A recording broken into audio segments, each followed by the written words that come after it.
The story you just watched, Rabbi Jacobson of blessed memory, share about her time in Bergen-Belsen. I heard the first time from her when we were together for a Shabbaton in Scottsdale, in Sedona. You know Sedona, the red city in Arizona. There was a weekend retreat there, and I was invited to speak. And I came there, and to my delight, I see that Rabbi Jacobson was also there for Shabbos. I didn't know she would be there. And we were sitting and schmoozing, and she told me that the reason that she was there was because there was somebody she once knew, and their child became socially, emotionally, psychologically, and spiritually quite lost. So she traveled, she took the flight to Sedona, pretty remote place, so that Sunday she would be able to meet this youngster and try to encourage this young girl and give her some hope. And in order to make it there, she had to be there on Shabbos. So we had a very meaningful Shabbos together. She spoke, I spoke. And it was very moving to me to see. Sometimes you see great speakers, orators, lecturers, teachers, leaders who are very good with large audiences. After all, there'll soon be a debate tonight, and you'll see what I mean. The sign of a true Jewish leader is somebody who cares for one as much as they care for 1,000, because they understand that 1,000 are really made up of ones. And that Shabbos, she told the story of her father telling her in Bergen-Belsen, when her brother asked, "Where are the angels?" Her father said, you are the Shabbos angels." There was a lot of emotion in the crowd when she shared the story, and perhaps Rabbi Jacobson didn't even realize, maybe, or she did probably, but I don't even know to the extent of how much American youngsters haven't heard Friday night a message from their parents that you are the Shabbos angels. Just to have the serenity, the sacred space in a home where the iPhones are off, the television is off, people are sitting together, that a father or a mother could say, "You are the angels," is a very unique phenomenon. In today's world, you need a space, you need a mental space, the family space, the emotional space.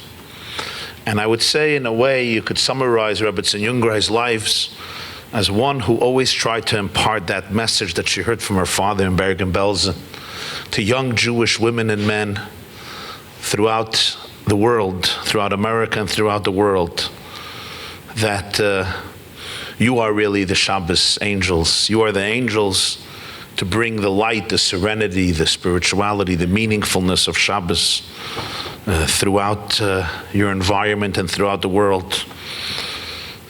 And we offer to you, Mrs. Slavi Jungreis-Wolf, our deepest condolences on the passing of your mother, a great teacher, a great soul, a great spirit, and really a great angel of Shabbos for so many Jews. And may her inspiration and living legacy inspire all of us to be Shabbos angels. When I finished my speech in Sedona, she came over to me and she said, "I'm going to call your Tati and tell him how good his baby was." How good his baby was. And it reminded me, Rav Kook was the first chief rabbi of Israel, Rabbi Avram Yitzchak HaKohen Kook. And his mother died, not a young woman, she was old. And he was one of the great personalities of the time. And he was crying hysterically by the funeral. And they asked Rav Kook, your mother wasn't a youngster. Why the hysteria? And he said, nobody will ever call me again Avremela. Now I'm Rav Kook, Rav Ram Yitzchak HaKoyen Kook, Rav Harashi. He was a great man, but nobody will ever call me Avremela. So that touch of a mother is unique, and hearing that from her was very endearing. So my friends, I was asked to talk about forgiveness, how to forgive others, how to forgive God, how to forgive yourself. It's a tough topic, but I guess if not before Yom Kippur, when? But on a lighter note, there was once a Jew and a Hindu and a politician who went hiking. You think it's funny? It's not so funny to get a Jew to go hiking.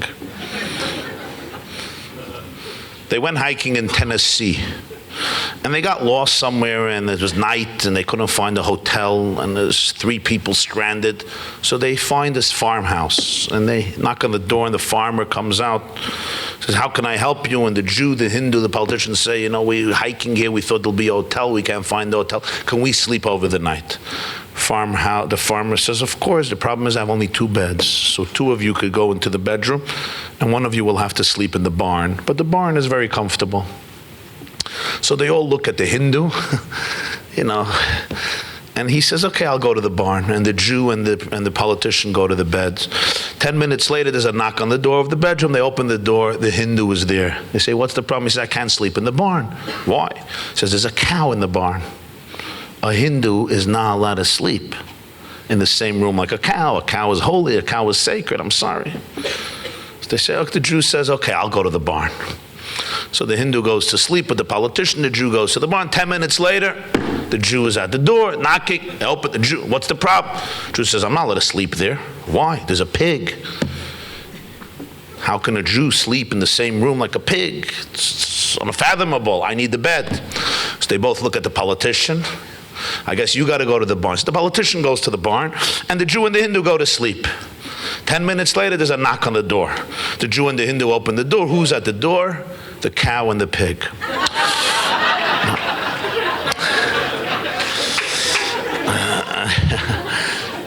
Friends,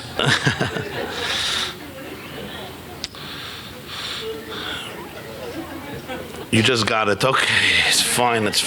This is my introduction to the debates, 9 o'clock tonight, since I'm going to be on an airplane, so I just wanted to participate in some way, just to give it perspective, to put it into context so you understand what America is dealing with, what America's facing. Forgiveness. Let's put it simply. The great mystics ask a question. Why is it that children don't bear grudges and adults do? Why is it that your child can tell you, Mommy, I hate you. You're the worst mommy in the world. Tati, I'm never talking to you again, and you're not getting a piece of my birthday cake. But 10 minutes later, when you give them ice cream, they're your best friends again. What about an adult? Adult tells you, I'm never speaking to you again. 10 years later, they still cross the street when you're there. They will not invite you to their grandchild's bar mitzvah. Adults are more mature. Why do we hold on to grudges for weeks, months, years, centuries, some of us decades, and if we would live long enough, millennia? And the mystics say the answer is this. Children choose being happy over being right. Adults often choose being right over being happy. For children, the most important thing is to be happy. Mended relationships contribute to happiness. For adults, the most important thing is to be right. So even if I know that I'm going to be miserable, I would rather be miserable, but I'm going to be right. So if you'll tell me, Rabbi Jacobson, pick up a phone and apologize. No way. Why? Because they might think they were right. No way. Let's be miserable, but I'm going to be right. Children choose being happy. And that's a choice we all have to make in life. Do you want to be right? Or do you want to be happy? Yes, maybe your mother was wrong. Maybe your mother-in-law was wrong. Maybe not. Maybe your father was wrong. Maybe your brother was wrong. Maybe your sister-in-law was wrong. Maybe your child was wrong. Maybe your partner, your friend, your colleague, your employer, maybe, I don't know, maybe yes, maybe not. Maybe 90% wrong, maybe 80, maybe 60% wrong. Maybe completely wrong.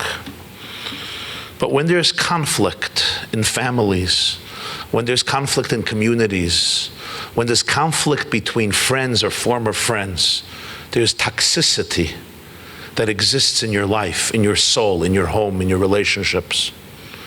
There is a part of you that dies when a relationship dies. There's no denying it. I know it in my life. I think we all know it in our lives. When I'm connected to somebody in a deep way and I cut them off from my life, it's a form of amputation. It's an emotional, it's a spiritual amputation. And that part of me dies. And when I have the courage to pick up a phone, no texting, by the way. You don't apologize through texting. That's a game, that's fake. Better face-to-face, but at least a telephone call. We don't like speaking on the phone anymore. We love texting. But it's really a mask. When I have the courage to call up and apologize, a certain part of me comes back to life. Now, how the other person responds is their choice. I can't control other people's lives, but I could control my attitudes. Before Yom Kippur, we ought to cultivate the courage to be happy, not to be right. If you want to do something good for your soul tonight when you get home, call up your brother, call up your mother, call up your shviger, whoever it is that you have or had an issue with, even if you were right, and say, I'm sorry, let's make up. I apologize. You will see the change that happens in your soul, especially that often it's not so black and white. Usually not one side is black and the other side is white. Usually it's a little bit of a mixture, even if in your case, I'm sure it's different, knowing your mother-in-law, who I will apologize to after the speech. Now, me and my mother-in-law get along unbelievable. She's an angel. She lives in Pittsburgh. I live in Muncie. It's great, and answering machines were created for mothers-in-law.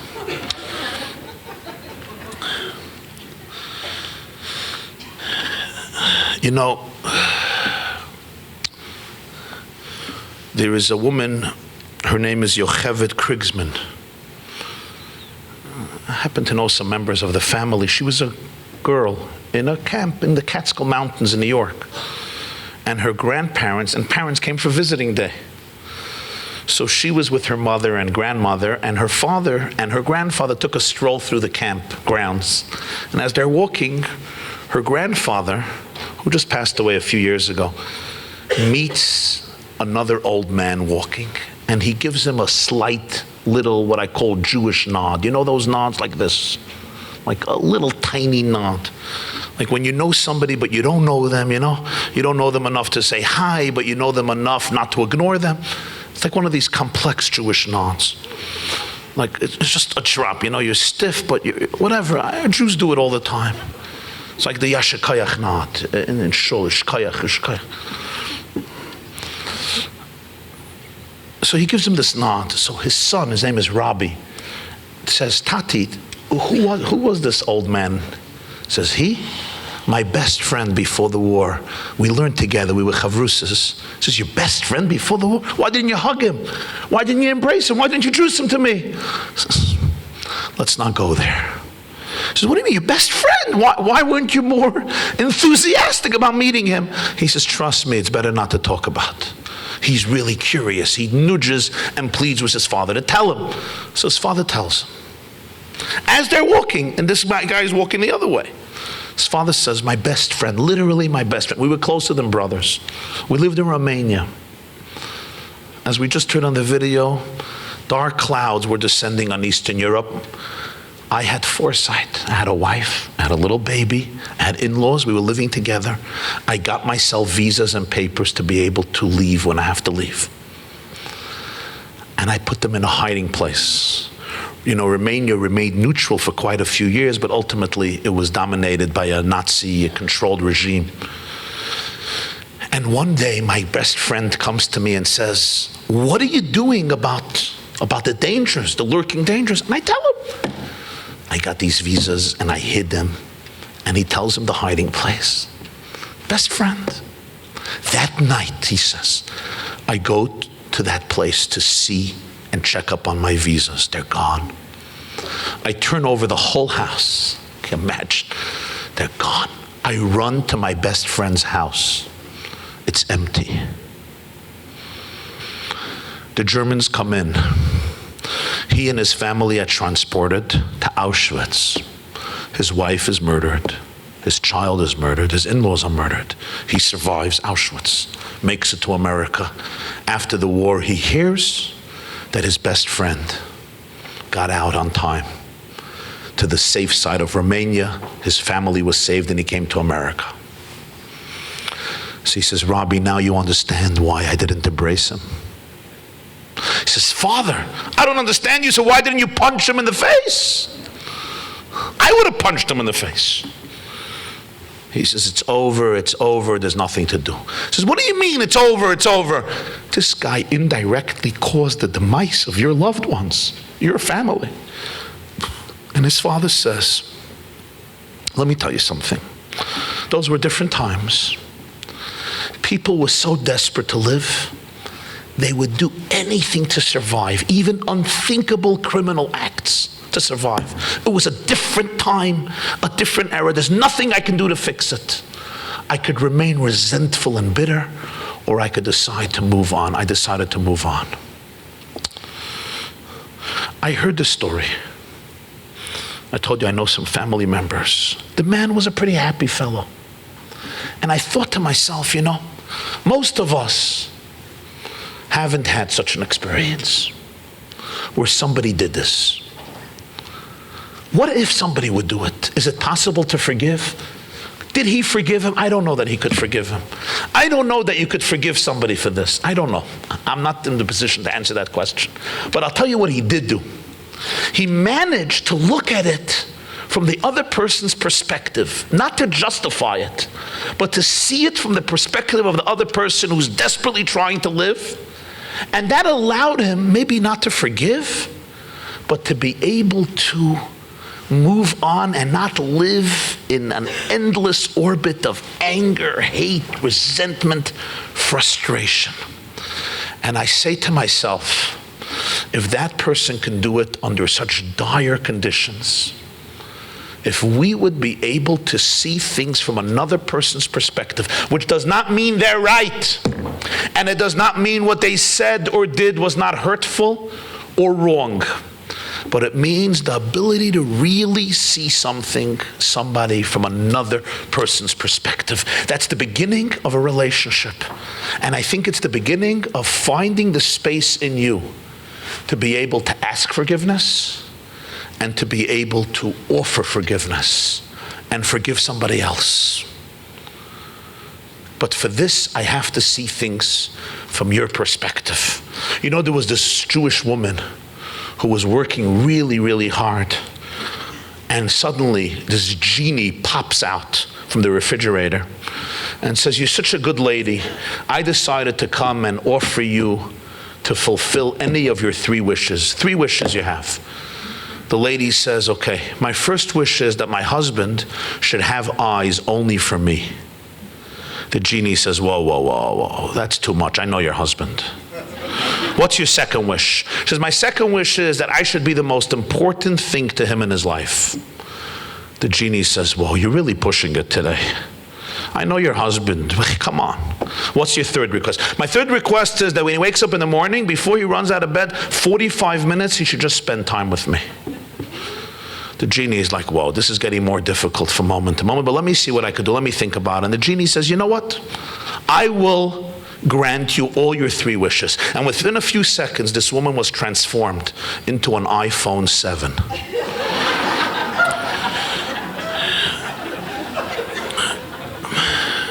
And indeed, the husband had eyes only for the iPhone. And it was the most important thing for him in his life. And every morning, 45 minutes he spends not doing anything else but examining the iPhone.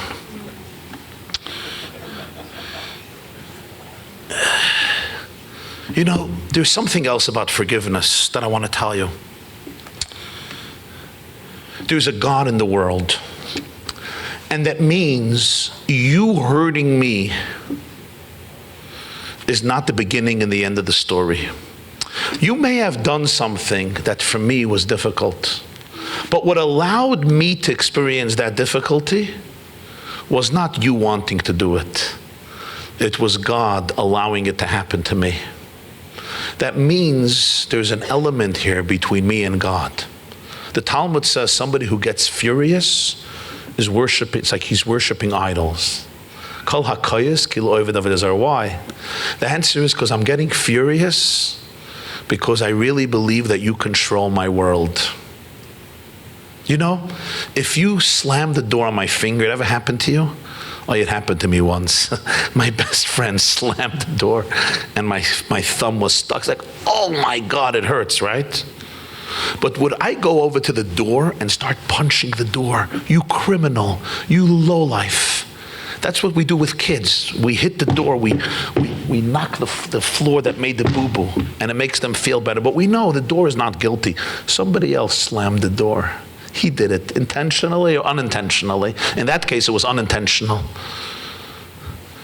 People don't have control over our lives. God does. When you say you do something that hurts me, ultimately, my getting furious, my getting angry, really represents the fact that I don't realize that you were basically like the door. Maybe you made a bad choice, but there's something else that I have to look at. And that is, it's my own relationship with myself. And to realize that ultimately God wanted me to experience this, and that means there is something meaningful here. Maybe painful, but meaningful. I'll never forget an experience I had. Somebody booked me for a weekend months in advance, and therefore I didn't take other weekends. This was it. Friday afternoon, they cancel on me. That's not menschlich. I was very upset. I had to make arrangements for Shabbos, but it was also financially, I was upset. I'll never forget, I went to eat somewhere with my wife that Friday night because we didn't have food prepared, so we went to a friend for the meal. I came home and I was still furious at them. You cancel that afternoon? You cancel a day before, 2 days before, a week before, month. You cancel that day? It's not menschlich. We had to get babysit. We had planned. It was a whole weekend. I come home to my apartment. I'm living in Brooklyn at the time. I'm sitting on the couch. I'm learning. I fall asleep. 3 o'clock in the morning. I can't sleep. Now, I usually sleep very well. By the time I go to bed, I'm pretty exhausted. Like every Jew, I go to bed with 9 books, thinking that I'm going to read, at least half of them throughout the night. Of course, I take the first book. Within 25 seconds, I'm snoring, and the rest is history.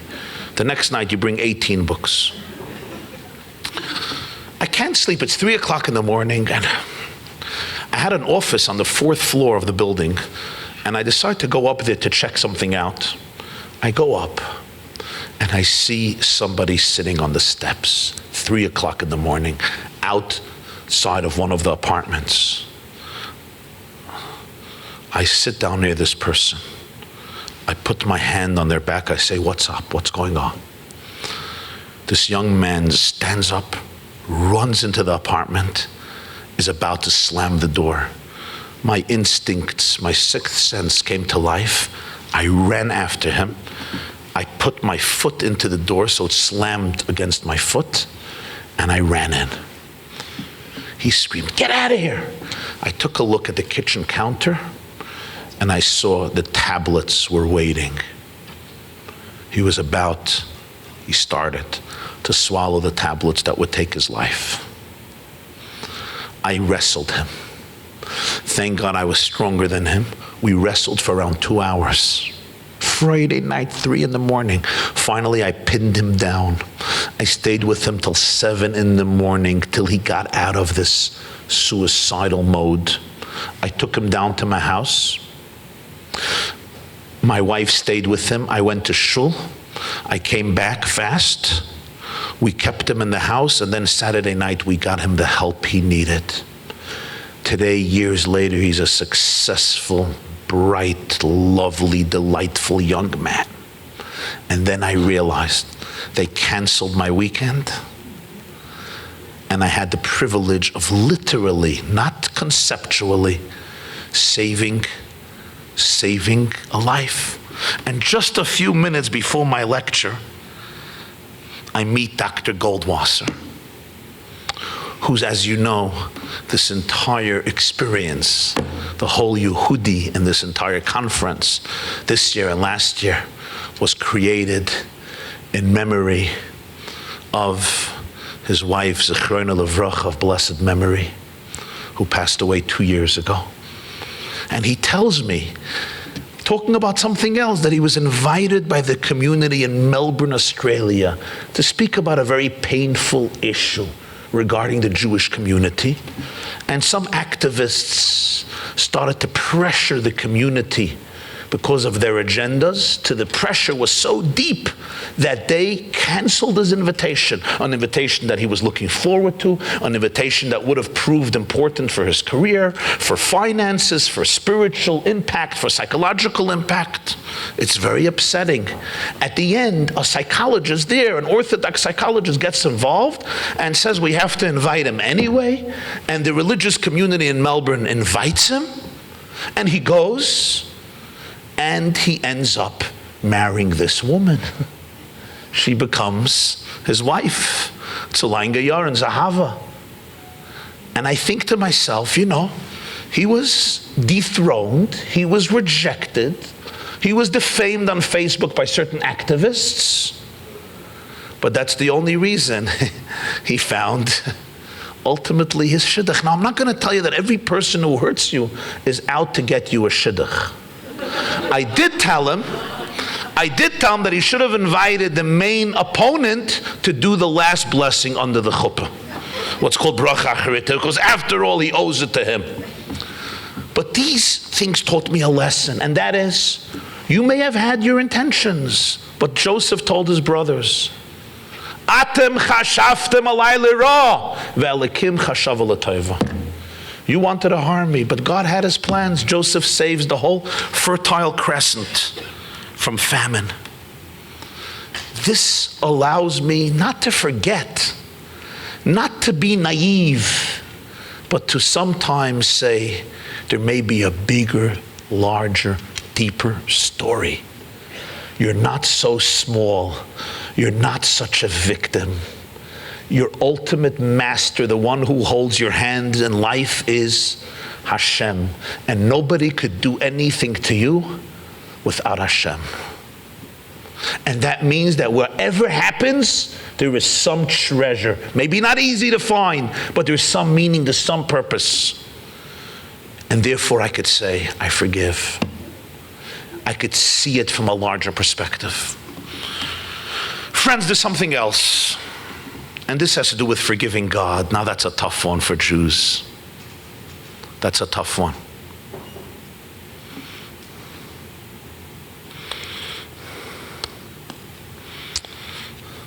I think about Elie Wiesel. Elie Wiesel passed away 3 months ago in July, 87. The day before Rosh Hashanah, 20 years ago, 96, he published a public prayer where? On the up-ed page of the New York Times, the title, A Prayer for the Days of Awe. Now, you know the New York Times is not the newspaper to read material about Rosh Hashanah and Yom Kippur. You could read other stuff there. But Wiesel decided to publish his prayer. And it's a conversation he has with God on the pages of the New York Times. Now you want to know, how come God, why do you talk to God in the New York Times? I guess God is everywhere. He must be even in the New York Times, as surprising as that may be. And Wiesel talks to God and he says, 50 years ago, I wrote some very nasty things about you. You read Night, his book Night. And I wrote them to you because I was feeling them, because of what I saw in the death camps. But he says, 50 years later, I want to make up with you. It's been too hard to be estranged from you. My questions were not coming from outside of faith. They were coming from inside of faith. You were my best friend, and I didn't know, why did you betray me? I relied so much on you. Why did you let me down? I couldn't forgive you. I still cannot get rid of all my questions and pain, but I want to be in a relationship with you. I found it meaningful. I'll tell you why. Some of us are made to believe that prayer or faith means that you feel that everything is perfect, everything is good, and you pray, and like a genie comes out and everything will change. Yes, sometimes prayer has tangible effects, and it always has effects in the physical world or in the spiritual world. But sometimes we don't see those effects. It doesn't always happen, not for all people, not at all times, not in all places, not in all circumstances. But the name for a Jew is Yisrael. Yisrael means Ki sarisayim elokim v'manashim. You battled with God and men and prevailed. To be a Jew means that you battle with God. Prayer doesn't mean always that I ask for something and it happens. Prayer means that I feel that there's somebody to talk to. There's somebody I can cry to. There's somebody I can complain to. There's somebody I can kvetch to. There's somebody I can share with. There's somebody I can protest.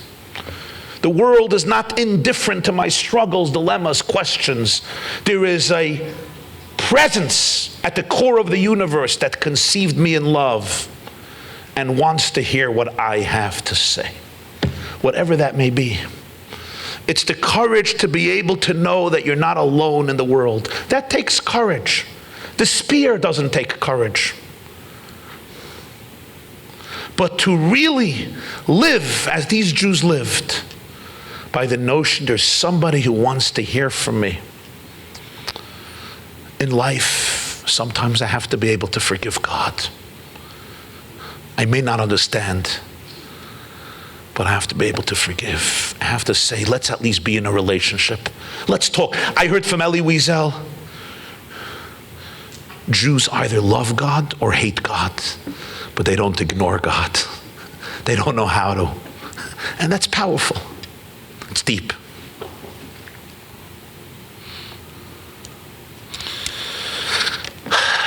There's forgiving yourself. That's a tough one. Forgiving yourself, Gewalt. How do you forgive yourself? Not so simple. You got to cut yourself some slack to Yom Kippur. You have to forgive yourself. We often look in the mirror and we feel, how many people tell me, Rabbi, I'm such a bad Jew. I'm such a bad person. I've been such a bad mother, bad father. I made so many mistakes. I didn't do this, I didn't do this, I do this, I do this. I'm not good. You have to be able to forgive yourself. I want to tell you a little story. There was a boy, a Jewish boy.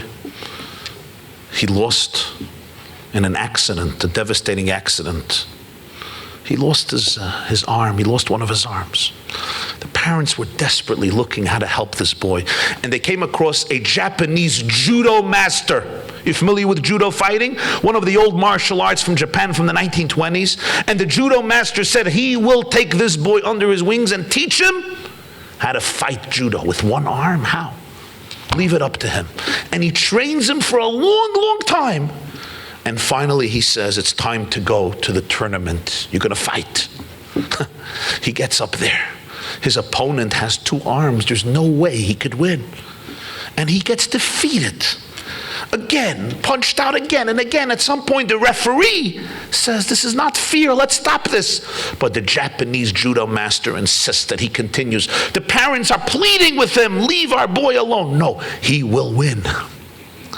And after a few rounds, they go up again. Now his opponent at this point is overconfident. He relaxes a little bit. He's not so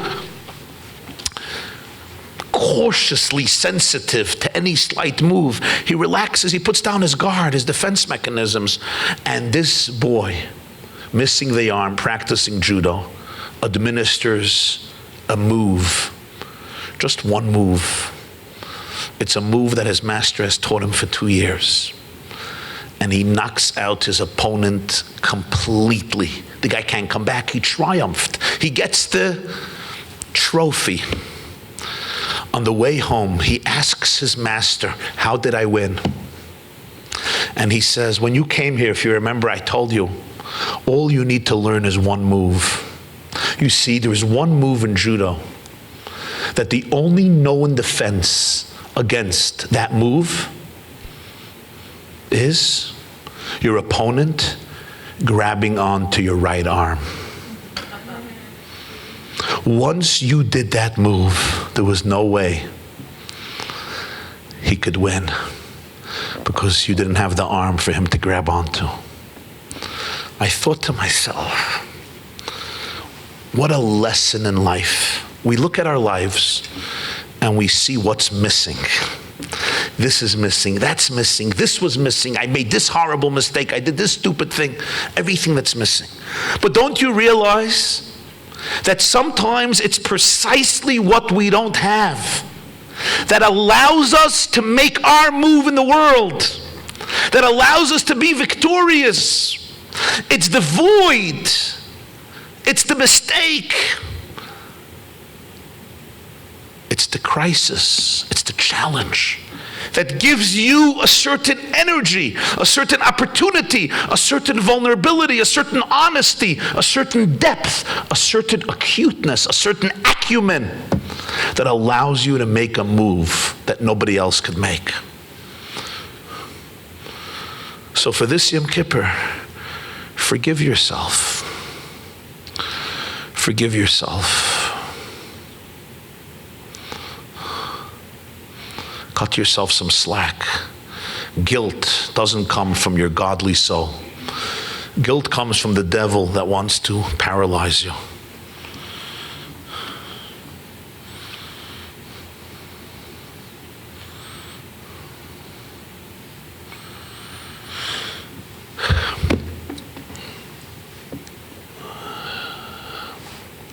There's a rabbi in Netanya in Israel. His name is Moshe Chaim Lau. His father, former chief rabbi of Israel, Yisrael Meir Lau. Moshe Chaim Lau gets a call from a young girl. The young girl, a young woman, she's getting married. She wants him to officiate at the wedding. He says, when? He looks at the calendar. It's the night before Passover. The busiest night for a rabbi. People come to sell the chametz. You got to clean the house because chametz. You got to prepare for the seder. He tells her, "I would love to, but it's impossible. The busiest night of the year, and you don't live right near me. It's a far drive." She says, "I want you." He says, "I'm sorry. Get somebody else." She calls him back again and again and again, and she nudges him and nudges him. And he says, "I can't. It's impossible. I cannot leave that night. I have a whole community.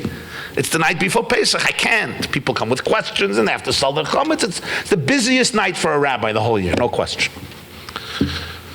She does not stop. She says, "I heard you do a wedding.